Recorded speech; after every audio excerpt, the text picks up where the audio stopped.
बात करेंगे उस महान शख्सियत के बारे में जिसका नाम आपने जिंदगी में कई बार अनेकों बार सुना होगा और किसी राजनीतिक नेता से या फिर अपनी मम्मी से या फिर अपने पापा से या फिर अपने टीचर से या फिर उस महान गुरु से जिसके जैसा आप बनना चाहते हैं। जी हाँ, आप सही समझ रहे हैं। उस महान शख्सियत का नाम है बाबा साहेब डॉक्टर भीमराव अंबेडकर। आपने अपनी जिंदगी में इनका नाम कभी ना कभी जिंदगी में एक बार, दो बार, तीन बार या हजारों बार सुना ही होगा। क्या आखिर आपने सोचा है कि इनका नाम आखिर इतना क्यों लिया जाता है? क्यों इनका नाम आपके कानों में बार बार पड़ता है? क्यों बार बार ये नाम सुनाई देता है? क्यों राजनीतिक नेता या कोई व्यक्ति इनका नाम बार बार लेते हैं, इनके सजदा करते हैं, इनके पैरों में झुकते हैं, इनका नाम लेते हैं, इनका सुमरन करते हैं भगवान की तरह? आखिर ये भगवान नहीं है, एक महान से महान इंसान है, भगवान नहीं है। जो लोग वो भगवान बनाने के तुले हुए हैं वो गलत है, गलत है, गलत है।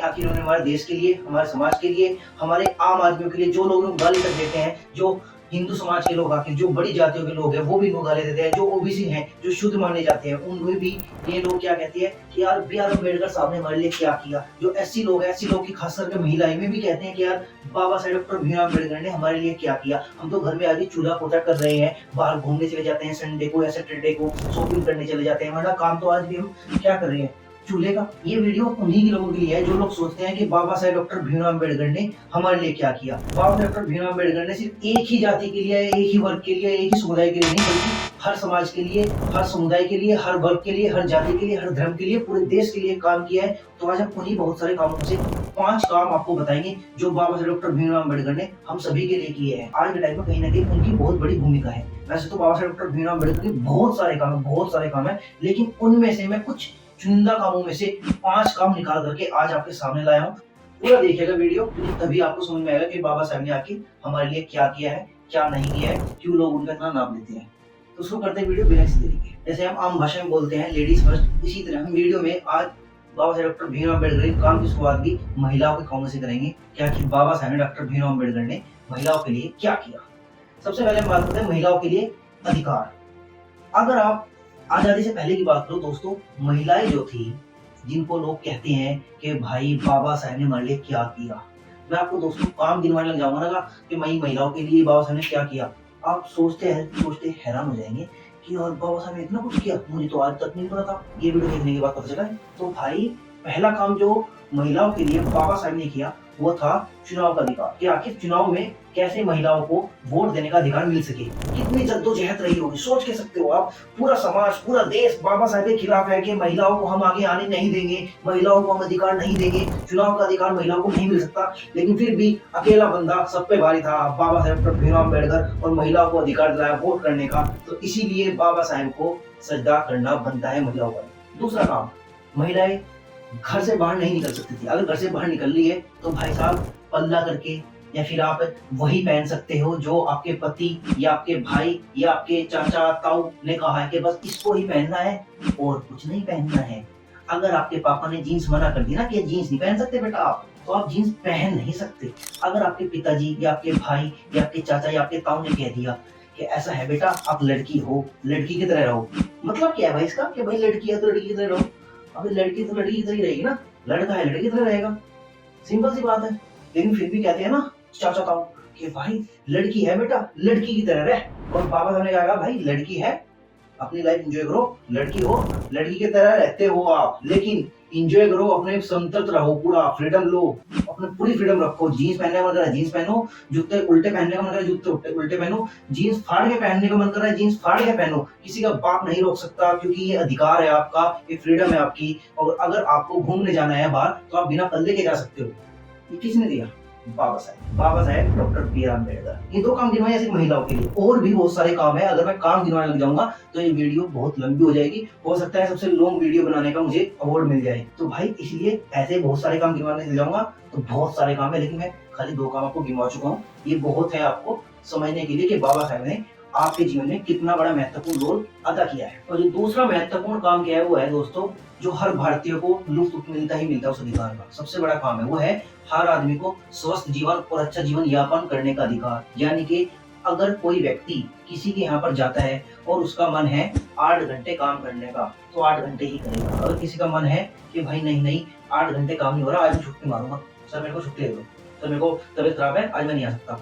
अब ये नहीं कि वो जबरदस्ती उसको बुलाएगा कि नहीं भाई आ जा, वरना ठीक नहीं होगा, वरना तेरे घर घूम के भेज दूंगा। नहीं, ऐसा नहीं हो सकता। जैसे आप किसी कंपनी में जाते हो 8 घंटे ही आपको काम करना पड़ता होगा वहाँ पे जाके। लेकिन पहले क्या होता था, अगर आप किसी के यहाँ पे जा रहे हो, किसी सेठ के यहाँ पे और काम करते हो तो आपको 14 घंटे काम करना पड़ता था। ठीक है? और अब आप किसी के सेठ के यहाँ जा रहे हो, किसी कंपनी में जा रहे हो, अब आपको मात्र 8 घंटे काम करना पड़ता है। तो थैंक्स करिए बाबा साहेब डॉक्टर भीमराव अम्बेडकर का, क्योंकि उन्हीं की वजह से आपको 14 घंटे काम न करके सिर्फ और सिर्फ 8 घंटे काम करना पड़ता है। तो थैंक्स कीजिए कि ये हर भारतीय के काम आता है ये वाला अधिकार। अब आप कैसे कह सकते हैं कि सिर्फ बाबा साहेब ने जो एसएपएस लोग हैं, शूद्र लोग हैं, जो ओबीसी लोग हैं, एससी लोग हैं, एसटी के लोग हैं, उन्हीं के लिए काम किया है। और तीसरा जो सबसे बड़ा काम है दोस्तों, आज के टाइम में अगर देखा जाए बहुत ही बड़ा काम है। क्यों? क्योंकि आज के टाइम पे धर्म परिवर्तन होते जा रहे हैं, धर्म हो भी रहे हैं परिवर्तन, और धर्म जबरदस्ती भी करवाए जा रहे हैं। हालांकि मुझे नहीं पता कितना इसमें झूठ है और कितना सच है। ऐसे एक कहावत है कि आधी हकीकत आधा फसाना, भाड़ में जाए जिसने जाना। तो कुल मिला के धर्म परिवर्तन आप जबरदस्ती किसी करा नहीं सकते। धर्म का अधिकार दोस्तों आर्टिकल 25 में मिलता है, जिसमें आपको बताया गया कि भाई आपका धर्म है, आप मानो। दूसरे के धर्म में अड़ंगा मत डालो कि भाई तेरा धर्म, तू जबरदस्ती उसके धर्म में क्या कर रहा है कि भाई 2 थप्पड़ लगा इसको, इधर मेरे धर्म में आ जा। साले हिंदू बनना तो इधर मुसलमान बनना, और उधर हिंदू गए साले ज्यादा बनना, जय श्री राम तलवार निकाल कर कच्छ आजा। बाकी तेरा पति मर गया और पूरा परिवार आ जाओ, मुसलमान कहते हैं भाई आ जाओ, नमाज पढ़ना बंद करो, आ जाओ। ऐसा नहीं चलेगा जब तक संविधान है। ये किसने किया? ये बाबा साहेब के संविधान है, ये बाबा साहेब की देन है। क्यों? क्योंकि बाबा साहेब अगर ना होते तो आज के टाइम पे कत्ले आम मच जाता। जिस तरह से आज का टाइम जो चल रहा है वो नाजुक समय चल रहा है, क्योंकि एक तरफ राम चल रहा है, एक तरफ रहीम चल रहा है। और नाजुक समय में नाजुक हालात जब बनते हैं ना दोस्तों, हकीकत ये है इस टाइम किसका धर्म परिवर्तन हो जाए पता नहीं लगता। लेकिन संविधान हमें ये छोड़ देता है कि अगर कोई व्यक्ति मंदिर में बैठा हुआ पूजा कर रहा है तो हम भी अपनी नमाज पढ़ सकते हैं। अगर कोई व्यक्ति मस्जिद में बैठा हुआ नमाज पढ़ रहा है तो हम भी अपनी पूजा कर सकते हैं। सबको अपना अपना अधिकार है, अपने धर्म का प्रचार करने का अधिकार है, अपने धर्म को बढ़ावा करने का अधिकार है, अपने धर्म को प्यार से मनाने का अधिकार है। अगर मान के चलते हैं मैं कोई व्यक्ति हूँ और मैं किसी धर्म में जाना चाहता हूँ, प्यार से जाऊंगा, किसी जोर जबरदस्ती से नहीं जाऊंगा, प्यार से जाऊंगा। प्यार से मेरा पूरा हक है किसी भी धर्म को अपनाने का, हिंदू को अपनाने का, मुस्लिम को अपनाने का, बौद्ध धर्म को अपनाने का, ईसाई धर्म को अपनाने का, किसी भी धर्म को मैं प्यार से अपना सकता हूँ। लेकिन कोई जबरदस्ती करेगा तो मैं उसके खिलाफ कंप्लेन करूंगा, गवर्नमेंट उसके खिलाफ एक्शन लेगी और उसकी पिटाई होगी जबरदस्त वाली। ठीक है जी। और हर धर्म के अपने अपने मजे हैं, हर धर्म में कुछ बेनिफिट होता है, हर धर्म में कुछ ना कुछ नेगेटिव होता है, कुछ अच्छा होता है, कुछ बुरा होता है। दोनों फैक्ट आपको देखने चाहिए। अब बात करते हैं इससे भी इम्पोर्टेंट वाले काम की, जो कि है मजदूरों को उनका हक दिलवाना। वैसे तो संविधान सभा में एक भी मार्क्सवादी नहीं था, लेकिन मैं आपको बताऊं दोस्तों, बाबा साहेब इतने बड़ी सोच वाले व्यक्ति थे, इतनी लंबी दूरदर्शी व्यक्ति थे। उन्होंने सोच रखा था कि अगर मजदूरों को उनका हक न मिला तो कहीं ना कहीं ये भी गलत होगा। क्योंकि आज जो ओबीसी है, जिन्हें कुछ लोग पता है कि ओबीसी शूद्र होते हैं, और कुछ लोग ऐसे हैं जो ओबीसी अपने आप को मानते हैं, लेकिन ओबीसी अपने आप को मानते हुए भी शूद्र नहीं मानते हैं। है कुछ लोग ऐसे। तो जो ओबीसी लोग थे ये क्या करते थे, जो कि पहले शूद्र थे, ये क्या करते थे, बड़ी जातियों के पैर दबा दिए, कुछ काम कर दिया, तो इसके बदले इनको कुछ पैसा नहीं मिलता था, इनके कुछ वो नहीं मिलता था कि हाँ भाई एक काम करो, ये ले पैसे ले ले या फिर कुछ सामान दे ले, ये भाई तूने इतनी मजदूरी कर ली, आज दिन भर तूने मजदूरी की, हमारा काम किया, अब तू इसके बदले ये पैसा ले ले या फिर ये तीज ले ले। ऐसा बिल्कुल भी नहीं इनको दिया जाता था, बिल्कुल नहीं दिया जाता कि भाई काम करवाया भाड़ में, शूद्र है शूद्र की तरह है, ऐसा इनको बोला जाता था ओबीसी को। अब बाबा साहब ने क्या किया, बाबा साहब डॉक्टर भीमराव अम्बेडकर ने कहा भाई आ जाओ साथ में, तुमको आ जाओ। तो उन्होंने क्या किया, मजदूरों को उनका हक मिलेगा, न्यूनतम आय।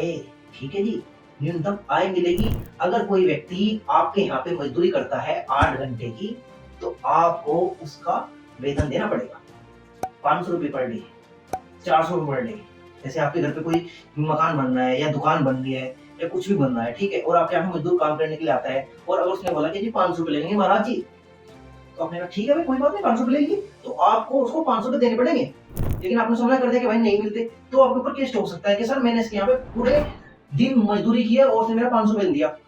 सिंपल सा मुद्दा है। तो भाई ये बहुत बड़ी बात है, उन्होंने पूरे देश के लिए काम किया है, पूरे भारतीय समाज के लिए काम किया है। जो लोग कहते हैं कि भाई उन्होंने सिर्फ और सिर्फ छुआछूत या अनछूत इन सबको ही खत्म किया है, अपने धर्म या अपने समुदाय के लिए ही काम किया, नहीं, उन्होंने हर समाज के लिए, हर समुदाय के लिए, हर वर्ग के लिए, हर जाति के लिए, बल्कि पूरे भारतीय समाज के लिए काम किया है। बस एक बार नजरिया तो बदलिए देखने का, फिर देखिए बाबा साहेब आपको सबके बाबा साहेब नजर आएंगे। अब जो सबसे इम्पोर्टेंट पॉइंट है वो है दोस्तों छुआछूत का अंत। छुआछूत का अंत कर दिया, यानी कि मान के चलते हैं दोस्तों, ये क्या है, शूद्र से जो नीचे लोग आते थे, जिनसे जो ओबीसी थे, जो शूद्र थे, उनसे तो लोग पैर भी दबाते थे, पैर दबवा लिया या अपना कुछ घर का काम करवा लिया या बाहर का काम करवा लिया या गाय गाय को धुलवा दिया या भैंस को धुलवा दिया या उन्हें चारा खिलवा दिया, इस तरह के काम शुद्ध लोग करते थे। लेकिन जो अछूत लोग थे, जिनको छुआछूत का प्रतीक माना जाता है कि भाई इसको छू लिया तो भाई जो भी बीमारी इसको है वो बीमारी मेरे को हो जाएगी, ऐसा जैसे कोरोना हो गया था ना, तो भाई इसको छू लिया तो वो बीमारी मेरे को हो जाएगी। तो ऐसे ही छुआछूत वाला बुखार था उस टाइम पे लोगों में कि भाई अगर इसको छू लिया ना, इस इंसान को छू लिया, हम भी इनकी तरह छूत बन जाएंगे, हम भी इनकी तरह बिल्कुल पापी बन जाएंगे। बाबा साहब ने कहा अच्छा पागल मारना अपने भाई। बाबा साहब ने इलाज कर दिया कि आ जाओ संविधान बना रहा हूँ ना, तेरा भी इलाज करूंगा, आजा। लिख दिया कि भाई जो भी छुआछूत करेगा उसके खिलाफ सख्त से सख्त कार्रवाई होगी। अब करके दिखाओ, कोई छुआछूत कर ही नहीं सकता। लेकिन कुल मिला के दोस्तों 5 काम मैंने आपको बहुत चुनिंदा काम मुझे बताए, बाकी बहुत सारे काम हो सकते थे। वैसे और बहुत लंबी वीडियो बनाई जा सकती है, लेकिन बस इन 5 काम को अगर आपने समझ लिया तो लाइफ जिंगलाला आपको समझ में जाएगा कि बाबा साहेब डॉक्टर भीमराव अम्बेडकर सिर्फ एक ही समुदाय, एक ही वर्ग, एक ही जाति, एक ही समुदाय के लिए काम नहीं किया, बल्कि पूरे भारतीय समाज के लिए उन्होंने काम किया। बस एक बार सोचिए तो, नजरिया तो बदलिए सोचने का, फिर आपको समझ में आएगा कि बाबा साहेब डॉक्टर भीमराव अम्बेडकर कितने बड़े, कितने महान और कितनी महान से महान शख्सियत थे जो सदियों में सिर्फ एक बार होते हैं। और बाकी बाबा साहेब डॉक्टर भीमराव अम्बेडकर की हमारी एक और यूट्यूब पर वीडियो पड़ी है, जिसका नाम है सिर्फ नाम ही काफी है, उसको आप देखिएगा तो और बाबा साहेब डॉक्टर भीमराव अम्बेडकर के बारे में आपको जानने को मिलेगा, क्लियरिटी आएगी कि हाँ यार जो हम सोचते हैं बाबा साहेब उससे भी ऊपर की चीज है। ठीक है, बहुत महान शख्सियत है। जितना आप उनके बारे में पढ़ोगे उतना आपका दिमाग खुलता जाएगा, उतना आपका दिमाग व्यापक होता जाएगा। जितना आप उनके बारे में उल्टा सोचोगे आपका दिमाग उतना बंद होता चला जाएगा, आपका दिमाग उतना डब्बा होता चला जाएगा। ऐसे कहते हैं ना वो महेंद्र सिंह धोनी एक ऐड में, डब्बा है डब्बा, अंकल का टीवी डब्बा, उसमें लड़की होती है ना। तो जैसे जैसे आप उनके बारे में गलत सोचेंगे, उल्टा सोचेंगे, वैसे वैसे आपका दिमाग बंद होते चला जाएगा, डब्बा होते चला जाएगा। ठीक है, और बाकी ऐसी वीडियो देखने के लिए हमारे चैनल को सब्सक्राइब कर ले।